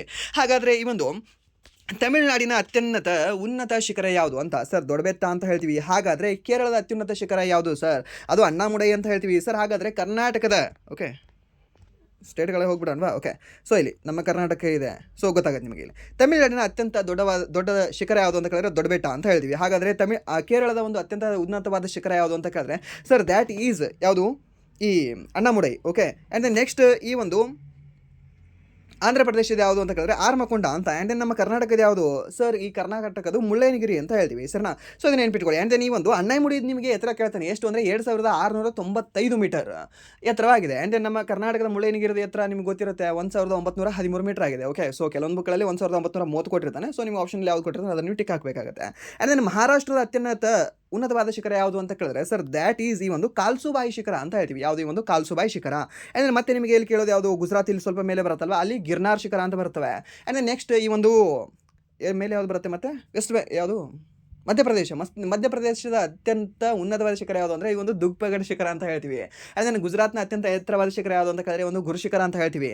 ಅಂದರೆ ನೆಕ್ಸ್ಟ್ ಇಲ್ಲಿ ಸ್ವಲ್ಪ ಪಕ್ಕ ಬಂದರೆ ಯಾವುದು ಹೇಳ್ತೀವಿ ನಾವು, ಈ ಒಂದು ಜಾರ್ಖಂಡದ ಅತ್ಯುನ್ನತ ಉನ್ನತವಾದ ಶಿಖರ ಯಾವುದು ಅಂತ ಕೇಳಿದ್ರೆ ಸರ್ ದ್ಯಾಟ್ ಈಸ್ ಒಂದು ಪರಸ್ನಾಥ್ ಶಿಖರ ಅಂತ ಹೇಳ್ತೀವಿ, ಸರಿನಾ. ಸೊ ಆ್ಯಂಡ್ ನೆಕ್ಸ್ಟ್ ಈ ಒಂದು ಜಾರ್ಖಂಡದ ಸ್ವಲ್ಪ ಮೇಲೆ ಹೋದರೆ ಯಾವುದು ಬರುತ್ತೆ ನಮಗೆ, ಈ ಬಿಹಾರ ಬರುತ್ತೆ. ಸೊ ಬಿಹಾರದ ಅತ್ಯುನ್ನತ ಉನ್ನತವಾದ ಶಿಖರ ಯಾವುದು ಅಂತ ಕೇಳಿದ್ರೆ ಸರ್ ದ್ಯಾಟ್ ಈಸ್ ಸೋಮೇಶ್ವರ ಶಿಖರ ಅಂತ ಹೇಳ್ತೀವಿ. ಯಾವುದು ಈ ಒಂದು ಸೋಮೇಶ್ವರ ಶಿಖರ. ಓಕೆ, ನೆನ್ಪಿಟ್ಕೊಳ್ಳಿ, ಬಿಹಾರದ ಅತ್ಯುನ್ನತ ಶಿಖರವಾಗಿದೆ ಯಾವುದು ಈ ಒಂದು ಸೋಮೇಶ್ವರ ಶಿಖರ. ಓಕೆ, ಸೊ ಇದು ನಿಮಗೆ ಕೇಳೋ ಚಾನ್ಸಸ್ ಇರುತ್ತೆ. ಆ್ಯಂಡ್ ನೆಕ್ಸ್ಟ್ ಈ ಒಂದು ನಮ್ಮ ಗೋವಾ ಬಿಟ್ವಲ್ಲ, ಗೋವಾದ ಯಾವುದು ಸರ್, ಅದು ಸೋಸೋಗಢ್ ಅಂತ ಹೇಳ್ತೀವಿ. ಯಾವುದು ಈ ಒಂದು ಸೋಸೋಗಢ್ ಅನ್ನೋದು, ಇಲ್ಲ ಅಂತಂದರೆ ಸೋಸುವಾಗರ್ ಅಂತ ಬರುತ್ತೆ, ಸರಿನಾ. ಎರಡು ಹೆಸರು ನಿಮಗೆ ಕರೆಕ್ಟ್ ಆಗಿದ್ದಾವೆ, ಯಾಕೆಂದರೆ ಕೊಂಕಣಿ ಭಾಷೆಯಲ್ಲಿ ಹೇಳ್ತೀನಿ, ಮರಾಠಿ ಭಾಷೆಯಲ್ಲಿ ಎರಡರಲ್ಲಿ ಸಹ ಹೇಳ್ತಾರೆ ಅದನ್ನು. ಓಕೆ, ಬಟ್ ನೀವು ಸೋಸೋಗಢ್ ಅಂತ ನೆನ್ಪಿಟ್ಕೊಳ್ಳಿ. ಸೊ ಅದು ಈ ಒಂದು ಗೋವಾದ ಅತ್ಯುನ್ನತ ಶಿಖರವಾಗಿ ಕಂಡುಬರುತ್ತೆ ನಿಮಗೆ. ಆ್ಯಂಡ್ ನೆಕ್ಸ್ಟ್ ಇದು ಕೊಳ್ಳಿ ಹಿಲ್ಸ್ ಎಲ್ಲ ಕಂಡುಬರುತ್ತೆ ಸರ್ ಕೊಳ್ಳಿ ಹಿಲ್ಸ್ ಆ್ಯಂಡ್ ದೆನ್ ಶವರಾಯಿ ಎಲ್ಲ ಕಂಡುಬರೋದು ನಿಮಗೆ ಇದೇ ಒಂದು ತಮಿಳುನಾಡಲ್ಲಿ ಕಂಡುಬರ್ತವೆ ಸರ್. ಆ್ಯಂಡ್ ನೆಕ್ಸ್ಟ್ 16ನೇ ಪ್ರಶ್ನೆ, ಪ್ರಧಾನಿ ನರೇಂದ್ರ ಮೋದಿ ಅವರು ಗರ್ಭಕಂಠದ ಕ್ಯಾನ್ಸರ್, ಸರ್ವಿಕಲ್ ಕ್ಯಾನ್ಸರ್ ಅನ್ನು ತಡೆಗಟ್ಟಲು ರಾಷ್ಟ್ರೀಯ ವ್ಯಾಪಿ HPV ಲಸಿಕಾ ಅಭಿಯಾನವನ್ನು ಎಲ್ಲಿಂದ ಪ್ರಾರಂಭಿಸಿದರು ಅಂತ ಕೇಳಿದ್ದೇನೆ ಸರ್. ಎಲ್ಲಿಂದ ಪ್ರಾರಂಭ ಮಾಡಿದ್ರು ಸರ್ ಇದನ್ನು? ಫಸ್ಟ್ ನಿಮ್ಗೆ ಗೊತ್ತಿರಲಿ, ಈ ಒಂದು HPV ಲಸಿಕೆ ಏನಿದೆ ಅಲ್ವಾ, ಸೊ ಇದನ್ನು ಎಷ್ಟು ವರ್ಷದ ಮಹಿಳೆಯರಿಗೆ, ಮಹಿಳೆಯರಿಗಲ್ಲ ಹುಡುಗಿಯರಿಗೆ ಕೊಡ್ತಾ ಇದ್ದಾರೆ ಅಂದರೆ 14 ವರ್ಷದ ಹುಡುಗಿಯರಿಗೆ ಇದನ್ನು ಕೊಡ್ತಾ ಇದ್ದಾರೆ ಸರ್ನಾ. ಎಷ್ಟು? 14 ವರ್ಷದ ಹುಡುಗಿಯರಿಗೆ. ಸೊ ಯಾವ ಒಂದು ಲಸಿಕೆ ಅಂತ ಕೇಳಿದ್ರೆ ಸರ್ ದ್ಯಾಟ್ ಈಸ್ ಈ ಒಂದು HPV ಲಸಿಕೆ ಎಲ್ಲಿಂದ ಇದನ್ನು ಆರಂಭ ಮಾಡಿದ್ರೆ ಅಂತ ಕೇಳಿದ್ರೆ ಸರ್ ದ್ಯಾಟ್ ಈಸ್ ಇನ್ ಈ ಒಂದು ಅಜ್ಮೀರ್ ರಾಜಸ್ಥಾನದಿಂದ ಇದನ್ನು ಆರಂಭ ಮಾಡ್ತಾ ಇದ್ದಾರೆ ಸರ್. ಎಲ್ಲಿಂದ? ಈ ಒಂದು ಅಜ್ಮೀರಿಂದ. ಆ್ಯಂಡ್ ನೆಕ್ಸ್ಟ್ ಪ್ರಶ್ನೆ, ಈ ಒಂದು ರಾಷ್ಟ್ರವ್ಯಾಪಿ HPV ಲಸಿಕಾ ಅಭಿಯಾನದ ಅಡಿಯಲ್ಲಿ ಯಾವ ವರ್ಷದ ಬಾಲಕಿಯರಿಗೆ ಉಚಿತವಾಗಿ ಲಸಿಕೆ ನೀಡಲಾಗುತ್ತದೆ ಅಂತ ಸರ್ನಾ. ಯಾವ ವರ್ಷದ ಬಾಲಕಿಯರಿಗೆ ಸರ್? ಏನು ಸರ್ ನೀವು 10 ವರ್ಷ, 14 ವರ್ಷ, 18 ವರ್ಷ, 21 ವರ್ಷ ಅಂತ ಕೊಟ್ಟಿದ್ದಾರೆ. ಸೊ ಅದಕ್ಕೆ ನನ್ನ ಸರಿಯಾದ ಉತ್ತರ ಯಾವುದು ಅಂದರೆ 18 ವರ್ಷ ಅಂತ ಹೇಳ್ತೀವಿ. ಓಕೆ, ಆ್ಯಂಡ್ ನೆಕ್ಸ್ಟ್ ಪ್ರಶ್ನೆ ರಾಂಗ್ ಆಯ್ತಾ? ಓಕೆ, ಗುಡ್, ರಾಂಗ್ ಆಯಿತು. ಬಿಕಾಸ್ ಯಾಕಂದರೆ ನಾನೇ ರಾಂಗ್ ಹೇಳಿದ್ದೀನಿ. ಯಾವುದು ಅಂದರೆ ಒಂದು 14 ವರ್ಷ ಅಂತ ಇವಾಗಲೇ ಹೇಳಿದ್ದೀನಲ್ವ, 14 ವರ್ಷ ಅಂತ ಮತ್ತೆ ಅಲ್ಲಿ ನೋಡೋದಿದೆ 14 ವರ್ಷ ಅಷ್ಟೇ. ಓಕೆ, 14 ವರ್ಷದ ಬಾಲಕಿಯರಿಗೆ ಉಚಿತವಾಗಿ ಒಂದು ಲಸಿಕೆಯನ್ನು ನೀಡಲಾಗ್ತದೆ ಸರ್. ಯಾವುದೇ ಒಂದು HPV ಲಸಿಕೆ ಯಾಕೆ ನೀಡಲಾಗ್ತದೆ ಇದನ್ನು? ಗರ್ಭಕಂಠದ ಕ್ಯಾನ್ಸರ್ನ ವಿರುದ್ಧವಾಗಿ ಹೋರಾಡಲು ಇದಕ್ಕೆ ಈ ಒಂದು ಲಸಿಕೆಯನ್ನು ನೀಡಲಾಗ್ತಾ ಇದೆ. ಆ್ಯಂಡ್ ನೆಕ್ಸ್ಟ್ ಪ್ರಶ್ನೆ, ಇತ್ತೀಚೆಗೆ ಪಶ್ಚಿಮ ಏಷ್ಯಾದ ಬಿಕ್ಕಟ್ಟಿನ ಹಿನ್ನೆಲೆಯಲ್ಲಿ ಇರಾನ್ ವಿರುದ್ಧ ಜಂಟಿ ಮಿಲಿಟರಿ ಕಾರ್ಯಾಚರಣೆ ನಡೆಸಿದ ದೇಶಗಳು ಯಾವ್ದ್ಯಾವುದು ಅಂತ. ಯಾವುದು ಈ ಒಂದು ಇರಾನ್ ವಿರುದ್ಧ ಯಾವ್ದು ಮಾಡ್ಬೋದು ಸರ್? ಇಲ್ಲಿ ಯಾವ್ದು ಮಾಡೋಕ್ಕಾಗತ್ತೆ sir? That is Bharat Israel. Bharat ಇಂಥದಕ್ಕೆಲ್ಲ ಹೋಗಲ್ಲ. Okay, and then next US ಮತ್ತು Israel, and then UK, France, and then Germany versus Russia ಅಂತ ಕೊಟ್ಟಿದ್ದಾರೆ. ಸೊ ಅದಕ್ಕೆ ಸರಿ ಉತ್ತರ ಯಾವುದಾಗುತ್ತೆ ಅಂದರೆ ಆಪ್ಷನ್ ಬಿ ಅಂತ ಹೇಳ್ತೀವಿ. ಯಾವುದು? ಒಂದು US ಮತ್ತು ರಷ್ಯಾ ಏನಿದೆ ಅಲ್ಲ, ಸೊ ಇವರಿಗೆ ಇರಾನ್ ಅವರಿಗೆ ಸುಮ್ಮನೆ ಬಿಡೋಕ್ಕಾಗ್ತಿಲ್ಲ ಅವರಿಗೆ. ಓಕೆ, ಸೊ ಮೀನ್ಸ್ ಅವರು ನಾನು ನ್ಯೂಕ್ಲಿಯರ್ ಬಾಂಬ್ನ ನಾನು ತಯಾರು ಮಾಡ್ತೀನಿ ಅಂತ ಅವರೊಂದು, ಸೊ ನೀನು ಮಾಡಬೇಡ, ನೀನು ಸುಮ್ಮನೆ ನಿನ್ನ ಪಾಡಿ ನೀನು ಇರು ಅಂತ ಇವರು. ಓಕೆ, ಸೊ ಮೀನ್ಸ್ ಇವರು ಅದಕ್ಕೆ ಮಾಡ್ತಿದ್ದಾರೆ. ಆ್ಯಂಡ್ ದೆನ್ ನೆಕ್ಸ್ಟ್ ಪ್ರಶ್ನೆ, ಒಂದು ರಾಷ್ಟ್ರಪತಿಯವರ ವೀಕ್ಷಿಸಿದ ಭಾರತೀಯ ವಾಯುಪಡೆಯ ಬೃಹತ್ ಸಮರಾಭ್ಯಾಸ ವಾಯುಶಕ್ತಿ 2026 ಎಲ್ಲಿ ನಡೆಯಿತು ಅಂತ ಕೇಳಿದ್ದೇನೆ ಸರ್. ಎಲ್ಲಿ ನಡೆದಿದೆ ಸರ್ ಈ ಒಂದು ವಾಯುಶಕ್ತಿ? ಎಲ್ಲಿ ಅಂತಂದರೆ ಸರ್ ದ್ಯಾಟ್ ಈಸ್ ಈ ಒಂದು ಪೋಖ್ರಾನ್ ಫೈರ್ ರೇಂಜ್ ಅಂತ ಹೇಳ್ತೀವಿ. ಪೋಖ್ರಾನ್ ಫೈರ್ ರೇಂಜಿಂಗ್ ಎಲ್ಲಿ ಬರುತ್ತೆ ಸರ್? ನಿಮಗೆ ರಾಜಸ್ಥಾನದಲ್ಲಿ ಕಂಡುಬರುತ್ತೆ. ಅದೇ ನೆಕ್ಸ್ಟ್ ಪ್ರಶ್ನೆ, ದ್ವಿಪಕ್ಷೀಯ ಸಂಬಂಧಗಳನ್ನು ಮರುಸ್ಥಾಪಿಸಲು ವಿಠಲ್ ರಿಸೆಟ್ ಇತ್ತೀಚೆಗೆ 4 ದಿನಗಳ ಭೇಟಿಗಾಗಿ ಮುಂಬೈಗೆ ಆಗಮಿಸಿದ ಕೆನಡಾ ಪ್ರಧಾನಿ ಯಾರು ಅಂದರೆ ಈ ಒಂದು ಮಾರ್ಕ್ ಕಾರ್ನಿ ಅಂತ ಹೇಳ್ತೀವಿ ಸರ್. ಯಾವುದು? ಒಂದು ಮಾರ್ಕ್ ಕಾರ್ನಿ ಅವರು. ಆ್ಯಂಡ್ ನೆಕ್ಸ್ಟ್ ಪ್ರಶ್ನೆ, ಈ ಒಂದು NCP ರಾಷ್ಟ್ರೀಯ ಅಧ್ಯಕ್ಷರಾಗಿ ಇತ್ತೀಚೆಗೆ ವಿರೋಧವಾಗಿ ಯಾರು ಆಯ್ಕೆಯಾಗಿದ್ದಾರೆ ಅಂತ. ಯಾರು ಅಂದರೆ ಒಂದು ಸುನೇತ್ರಾ ಪವಾರ್ ಯಾರು ಅಂತ ಅಂದರೆ ಈ ಅಜಿತ್ ಪವಾರ್ನ wife. Okay, Ajit Pawar wife. So ರೀಸೆಂಟಾಗಿ ಡೆತ್ ಆದ್ರಲ್ಲ ಎಲ್ಲಿ, ಮಹಾರಾಷ್ಟ್ರದಲ್ಲಿ ಇನ್ನು ಪ್ಲೇನ್ ಆಕ್ಸಿಡೆಂಟಲ್ಲಿ. ಓಕೆ, ಸೊ ಅವರ ವೈಫ್ ಇವರು ಯಾರು? ಸುನೇತ್ರಾ ಪವಾರ್. ಓಕೆ, ಸೊ ಇದು ನೆನ್ಪಿಟ್ಕೊಳ್ಳಿ. ಆ್ಯಂಡ್ ದೆನ್ ಇವರ ಅಣ್ಣ ಅಥವಾ ಅಣ್ಣನೋ ಒಟ್ಟಿನಲ್ಲಿ ಬ್ರದರ್ ಯಾರು ಅಂದರೆ ಶರದ್ ಪವಾರ್. ಓಕೆ, ಸೊ ಇದು ನೆನ್ಪಿಟ್ಕೊಳ್ಳಿ ನೀವು. ಬಟ್ ಇವಾಗ ರಾಷ್ಟ್ರೀಯ ಅಧ್ಯಕ್ಷರಾಗಿರ್ತಕ್ಕಂಥವ್ರು ಯಾರು ಅಂತ ಕೇಳಿದ್ರೆ ಸರ್ ದ್ಯಾಟ್ ಈಸ್ ಒಂದು Sunetra Pawar. And then she is the first DCM of Maharashtra. Okay, first DCM of Maharashtra ಯಾರು? Sunetra Pawar. Okay, and then next ಪ್ರಶ್ನೆ, ಭಾರತ. ಓಕೆ, ಇದು ಎಲ್ಲಿ ಸರ್? ಇದು ಧರ್ಮ ಗಾರ್ಡಿಯನ್ ಎಲ್ಲಿ ನಡೀತಾ ಇದೆ? ಎಷ್ಟನೇ ಒಂದು ಆವೃತ್ತಿ ಆಗಿದೆ? 7ನೇ ಆವೃತ್ತಿ ಆಗಿದೆ. ಸೊ ಹಾಗಾದರೆ ಇವತ್ತು ಪ್ರಸ್ತುತ ಉತ್ತರಾಖಂಡದ ಯಾವ ಜಿಲ್ಲೆಯ ಚೌಬಟ್ಟಿಯಲ್ಲಿ ನಡೆಯುತ್ತಿದೆ ಅಂತ. ಓಕೆ, ಚೌಬಟ್ಟಿಯಲ್ಲಿ ನಡೀತಾ ಇದೆ ಅದು ಸರಿಯಾ, ಬಟ್ ಯಾವ ಜಿಲ್ಲೆಯಲ್ಲಿ ನಡೀತಾ ಇದೆ ಅಂದರೆ ಸರ್ ದ್ಯಾಟ್ ಈಸ್ ಇನ್ ಈ ಒಂದು ಅಲ್ಮೋರಾ ಅಂತ ಹೇಳ್ತೀವಿ ಸರ್. ಯಾವುದು? ಒಂದು ಅಲ್ಮೋರಾ. ಓಕೆ, ಅಲ್ಮೋರಾ. ಓಕೆ, ಯಾವುದು? ಒಂದು ಧರ್ಮಗಾಡಿಯನ್ನು ನಡೀತಕ್ಕಂಥ ಒಂದು ಸ್ಥಳ. ಓಕೆ, ಸೊ ಈ ಒಂದು ಚೌಬಟ್ಟಿ ಅಂತ ಹೇಳ್ತೀವಿ. ಚೌಬಟ್ಟಿ ಎಲ್ಲಿ ಯಾವ ಜಿಲ್ಲೆಯಲ್ಲಿ ಕಂಡುಬರುತ್ತೆ ಅಂದರೆ ಈ ಒಂದು ಅಲ್ಮೋರಾ ಒಂದು ಡಿಸ್ಟಿಕಲ್ಲಿ ಕಂಡುಬರುತ್ತೆ. ಆ್ಯಂಡ್ ನೆಕ್ಸ್ಟ್ ಪ್ರಶ್ನೆ, ಗ್ರೀನ್ ಹೈಡ್ರೋಜನ್, ಅಮೋನಿಯಾ ಮತ್ತು ಇತರ ದ್ರವ ಸರಕುಗಳ ನಿರ್ವಹಣೆಗಾಗಿ ಜೆಟ್ಟಿ ಅಭಿವೃದ್ಧಿಪಡಿಸಲು ಯಾವ ಬಂದರಿಗೆ ಕೇಂದ್ರ ಸಚಿವಾಲಯವು ಅನುಮೋದನೆ ನೀಡಿದೆ ಅಂತ ಕೇಳಿದ್ದೇನೆ ಸರ್. ಯಾವುದಕ್ಕೆ ಸರ್? ದ್ಯಾಟ್ ಈಸ್ ಒಂದು ಪಾರದೀಪ್ ಬಂದರು. ಆ್ಯಂಡ್ ನೆಕ್ಸ್ಟ್ ಪ್ರಶ್ನೆ, ಇತ್ತೀಚೆಗೆ ಭಾರತೀಯ ನೌಕಾಪಡೆಗೆ ಸೇರ್ಪಡೆಗೊಂಡ 4ನೇ anti submarine warfare shallow water craft ಯಾವುದು ಅಂತ. ಇದೇ ನೋಡಿ ಅವಾಗ ಹೇಳ್ತಾ ಇರೋದು, 4ನೇದು ಸೇರ್ಪಡೆ ಆಗಿತ್ತಲ್ವಾ. ಸೊ ಅದು 4ನೇದು ಇಲ್ಲೇ ಕೊಟ್ಟಿದೆ ಅಲ್ವಾ, anti submarine warfare shallow water craft ಯಾವುದಾಗಿದೆ ಸರ್? ಸಂಜದೀಪ್ ಆಗಿದೆ. ಆ್ಯಂಡ್ ನೆಕ್ಸ್ಟ್ ಪ್ರಶ್ನೆ, ಒಂದು ಲೈಟ್ ಕಾಂಬ್ಯಾಟ್ ಹೆಲಿಕಾಪ್ಟರ್ ಹಾರಾಟ ನಡೆಸಿರ್ತಕ್ಕಂಥದ್ದು. ಓಕೆ, ಒಂದು ರಾಷ್ಟ್ರಪತಿ ದ್ರೌಪದಿ ಮುರ್ಮು ಅವರು ಇತ್ತೀಚೆಗೆ ಯಾವ ಸ್ವದೇಶಿ ನಿರ್ಮಿತ ಹಗುರವಾದ ಯುದ್ಧ ಹೆಲಿಕಾಪ್ಟರ್ನಲ್ಲಿ ಹಾರಾಟ ನಡೆಸಿದರು ಅಂತ ಕೇಳಿದ್ದಾನೆ. ಸರ್ ಯಾವ್ದು ಸರ್ ಅದು? ಯಾವ್ದು ಹೇಳ್ಬೋದಾ ಸರ್? ದ್ಯಾಟ್ ಈಸ್ ಈ ಪ್ರಚಂಡ್ ಅಂತ ಹೇಳ್ತೀವಿ. ಯಾವುದೇ ಒಂದು ಪ್ರಚಂಡ್ ಅನ್ನುವ ಒಂದು ಹೆಲಿಕಾಪ್ಟರ್. ಆ್ಯಂಡ್ ನೆಕ್ಸ್ಟ್ ಪ್ರಶ್ನೆ, ಭಾರತವು ಇತ್ತೀಚೆಗೆ ಯಾವ ದೇಶದೊಂದಿಗೆ ಆರ್ಥಿಕ ಮತ್ತು ಕಾರ್ಯತಂತ್ರದ ಸಹಕಾರಕ್ಕಾಗಿ 17 ಪ್ರಮುಖ ಒಪ್ಪಂದಗಳಿಗೆ ಸಹಿ ಹಾಕಿದೆ ಅಂತ? ಎಷ್ಟು? 17. ಎಷ್ಟು? 17. ಎಷ್ಟು? 17. ಎಷ್ಟು? 17. ಯಾವ ದೇಶದ ಜೊತೆ ಸರ್? ದ್ಯಾಟ್ ಈಸ್ ಒಂದು ಇಸ್ರೇಲ್ ದೇಶದ ಜೊತೆಗೆ. ಸೊ ಇದರಲ್ಲಿ UPI ಸಹ ಒಂದಾಗಿದೆ. ಆ್ಯಂಡ್ ನೆಕ್ಸ್ಟ್ ಪ್ರಶ್ನೆ, ಕೇಂದ್ರ ಸಚಿವ ಡಾಕ್ಟರ್ ಎಲ್ ಮುರುಘನ್ ಅವರು ಇತ್ತೀಚೆಗೆ ಆಕಾಶವಾಣಿಯ 10 ಕಿಲೋವ್ಯಾಟ್ FM ರಿಲೇ ಟ್ರಾನ್ಸ್ಮಿಟರ್ ಅನ್ನು ಯಾವ ರಾಜ್ಯದಲ್ಲಿ ಉದ್ಘಾಟಿಸಿದರು ಅಂತ ಕೇಳಿದ್ದೇನೆ. ಸರ್ನಾ ಈ ಒಂದು ಮುರುಘನ್ ಅಂತ ಏನಾದರೂ ಅಂತ ಆಲ್ಮೋಸ್ಟ್ ನಿಮಗೆ ಎಲ್ಲಿ ರಿಲೇಟೆಡ್ ಆಗಿರ್ತಂದ್ರೆ ಈ ಒಂದು ತಮಿಳ್ನಾಡಿಗೆ ರಿಲೇಟೆಡ್ ಆಗಿರ್ತಕ್ಕಂಥ ವ್ಯಕ್ತಿ ಆಗಿರ್ತಾರೆ. ಬಟ್ ಅವರು ಕೆಲಸ ಮಾಡಿರೋದು ಇಲ್ಲಿ ಕೇಳಿದಾನೆ ಯಾವ ರಾಜ್ಯದವರು ಅಂತ ಕೇಳಿಲ್ಲ. ಸೊ ರಾಜ್ಯದವರು ಅಂತ ಕೇಳಿದ್ರೆ ಸರ್ ದ್ಯಾಟ್ ಈಸ್ ಒಂದು ತಮಿಳ್ನಾಡು ಅಂತ ಹೇಳ್ತಿದ್ವಿ. ಬಟ್ ಇಲ್ಲಿ ಏನು ಕೇಳಿದಾನೆ, ಈ ಒಂದು ಟ್ರಾನ್ಸ್ಮೀಟರ್ನ ಯಾವುದು ಒಂದು 100 ಕಿಲೋವ್ಯಾಟ್ FM ರಿಲೇ ಟ್ರಾನ್ಸ್ಮೀಟರ್ನ ಯಾವ ರಾಜ್ಯದಲ್ಲಿ ಉದ್ಘಾಟನೆ ಮಾಡಿದ್ದಾರೆ ಅಂತ ಕೇಳಿದಾನೆ. ಸರ್ ದ್ಯಾಟ್ ಈಸ್ ಒಂದು ನಮ್ಮ ಕರ್ನಾಟಕ. ಓಕೆ, ಎಲ್ಲಿ ಅಂದರೆ ಈ ಒಂದು ಕರ್ನಾಟಕದಲ್ಲಿ ಅಂತ ಹೇಳ್ತೀವಿ. ಯಾರು? ಒಂದು ಡಾಕ್ಟರ್ ಎಲ್ ಮುರುಘನ್ ಅವರು. ಓಕೆ, ಸೊ ನೆನ್ಪಿಟ್ಕೊಳ್ಳಿ, 10 ಕಿಲೋವ್ಯಾಟ್ FM ರಿಲೇ ಟ್ರಾನ್ಸ್ಮಿಟರ್ನ ಅವರು ಉದ್ಘಾಟನೆ ಮಾಡಿದ್ದಾರೆ ಇಲ್ಲಿ ನಮ್ಮ ಕರ್ನಾಟಕದಲ್ಲಿ. This is the most important question. And ನಿಮ್ಮ KE ಎಕ್ಸಾಮ್ ಸ್ಟೇಟ್ ಅಸ್ಪಿರೆಂಟ್ಸ್ ಸಹ ಕ್ಲಾಸ್ ಕೇಳ್ತಾ ಇದ್ರಿ. ಓಕೆ, ಸೊ ಅವ್ರದ್ದು ನೆನ್ಪಿಟ್ಕೊಳ್ಳಿ. ಸೊ ಕೇಳೋ ಚಾನ್ಸಸ್ ಸಾಕಷ್ಟು ಇರುತ್ತೆ. ಆ್ಯಂಡ್ ನೆಕ್ಸ್ಟ್ ಪ್ರಶ್ನೆ, ಈ ಒಂದು Nagaland skill and entrepreneurship development mission ಉದ್ಯಮಶೀಲತೆ ಉತ್ತೇಜಿಸಲು ಯಾವ ಸಂಸ್ಥೆಯೊಂದಿಗೆ ಒಪ್ಪಂದ ಮಾಡಿಕೊಂಡಿದೆ ಅಂತ ಕೇಳಿದ್ದೇನೆ. ಸರ್ ಯಾವ್ದು ಸರ್ ಇದು? ಯಾವುದ್ರ ಜೊತೆಗೆ ಇದು ಒಪ್ಪಂದ ಮಾಡಿಕೊಂಡಿದೆ ಅಂತ? ಯಾವುದ್ರ ಜೊತೆಗೆ ಅಂದರೆ ಸರ್ ದ್ಯಾಟ್ ಈಸ್ ಈ ಒಂದು ಕೃಷಿ ಡೈರೆಕ್ಟರೇಟ್ ಜೊತೆಗೆ ಒಪ್ಪಂದ ಮಾಡಿಕೊಂಡಿದೆ. ಆ್ಯಂಡ್ ನೆಕ್ಸ್ಟ್ ಪ್ರಶ್ನೆ, ಒಂದು ಜಮ್ಮು ವಿಶ್ವವಿದ್ಯಾಲಯವು ಇತ್ತೀಚೆಗೆ ಯಾವ ಬಹುಶೈಲಿಯ ಯುವ ಉತ್ಸವದ 3ನೇ ಆವೃತ್ತಿಯನ್ನು ಪ್ರಾರಂಭಿಸಿದೆ ಅಂತ? ಸರ್ ಯಾವುದು ಸರ್ ಇದು? ಸರ್ ದ್ಯಾಟ್ ಈಸ್ ಒಂದು ಗೂಂಜ್ 2026 ಅಂತ ಹೇಳ್ತೀವಿ. ಯಾವುದೇ ಒಂದು ಗೂಂಜ್ 2026 ಯೂತ್ ಫೆಸ್ಟಿವಲ್ ಎಲ್ಲಿ ನಡೀತಾ ಇದೆ ಅಂತ ಕೇಳಿದ್ರೆ ಈ ಒಂದು ಜಮ್ಮು ಕಾಶ್ಮೀರದಲ್ಲಿ ಅಂತ ಹೇಳ್ತೀವಿ. ಯಾವುದೇ ಒಂದು ಗೂಂಜ್ ಅನ್ನೋದು. ಅಂದರೆ ಈ ಒಂದು ಕ್ಲಾಸಿನ ಕೊನೆಯ ಪ್ರಶ್ನೆ ಅಂದರೆ ನಿಮ್ಮ ಹೋಮ್ವರ್ಕ್ ಪ್ರಶ್ನೆ, ಗುಜರಾತ್ನ ಯಾವ ನಗರದ ನಿವಾಸಿಗಳಿಗಾಗಿ ಇತ್ತೀಚೆಗೆ ಮೊಬೈಲ್ ಪಾಸ್ಪೋರ್ಟ್ ವ್ಯಾನ್ ಸೇವೆಯನ್ನು ಪ್ರಾರಂಭಿಸಲಾಗಿದೆ ಅಂತ? ಓಕೆ, ಸೊ ಇದನ್ನು ಹೋಮ್ವರ್ಕ್ ಆಗಿ ತೊಗೊಳ್ಳಿ. ಆ್ಯಂಡ್ ದೆನ್ ಹೋಮ್ವರ್ಕ್ ತೊಗೊಂಡು ಇದನ್ನು ನೀವು ಕಾಮೆಂಟ್ ಮಾಡಿ ಅಂತ ಹೇಳ್ತಾ, ಸೊ ಇಲ್ಲಿವರೆಗೂ ವೀಡಿಯೋ ನೋಡೋದಕ್ಕಾಗಿ ಫಸ್ಟ್ ಆಫ್ ಆಲ್ ಧನ್ಯವಾದಗಳು. ಆ್ಯಂಡ್ ದೆನ್ ಇಲ್ಲಿವರೆಗೂ ವೀಡಿಯೋ ನೋಡಿ, ನಿಮಗೆ ಏನಾದರೂ ವೀಡಿಯೋ ಇಷ್ಟ ಆಗಿದೆ ಪ್ಲೀಸ್ ವೀಡಿಯೋನ ಲೈಕ್ ಮಾಡಿ, ಸಬ್ಸ್ಕ್ರೈಬ್ ಮಾಡಿ. ಇಫ್ ನಿಮಗೆ ವಿಡಿಯೋ ಇಷ್ಟ ಆಗಲಿಲ್ಲ ಅಂದರೆ ಸೊ ಆಬ್ವಿಯಸ್ಲಿ ಡಿಸ್ಲೈಕ್ ಮಾಡಿ ಅಂತ ಹೇಳ್ತಾ ವಿಡಿಯೋನ ಇಲ್ಲಿಗೆ ಎಂಡ್ ಮಾಡ್ತಾ ಇದ್ದೀನಿ. Once again thank you so much.